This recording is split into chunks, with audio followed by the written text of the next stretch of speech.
Le livre est aux couleurs de l'Union africaine, c'est d'ailleurs son objet.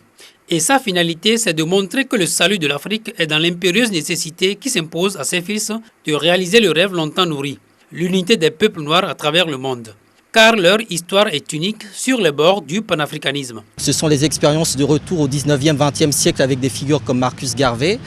Et puis à partir du XXe siècle, le panafricanisme va devenir en fait un mouvement qui va accompagner la lutte pour la décolonisation et pour les indépendances africaines, avec le projet donc de mettre en place les États-Unis d'Afrique autour de Kwame Nkrumah au tournant des années 60. Donc États-Unis d'Afrique qui vont donner naissance en fait à un autre projet, celui de l'Organisation de l'Unité afro-africaine à Addis Abeba donc en 63, qui est aujourd'hui connue comme étant l'Union africaine. De bout en bout, l'histoire d'un peuple aux meurtrissures énormes. Des hommes qui l'ont fait à leurs actes pour faire avancer la lutte. Des dates historiques, mais aussi des échecs et des défis.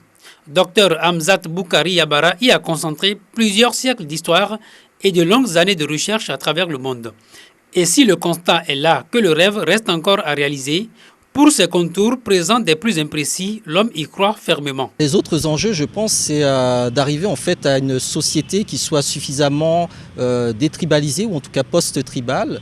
Et ce n'est qu'en passant par le panafricanisme qu'on peut y arriver. C'est aussi être en mesure de poser des enjeux cruciaux pour le développement de l'Afrique qu'on ne peut pas poser au niveau d'un État individualisé, qui ne peuvent que se régler qu'à l'échelle continentale. Donc ce sont encore une fois les questions de défense, de monnaie, de diplomatie, je dirais même de gouvernance, puisque la monnaie est liée à la gouvernance et que pour sortir de certaines formes de dépendance monétaire liées à la manière dont nous avons été décolonisés, il est important de s'unir.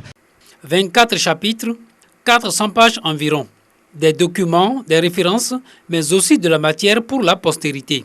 Le livre est à la fois une mine de secrets et une charge.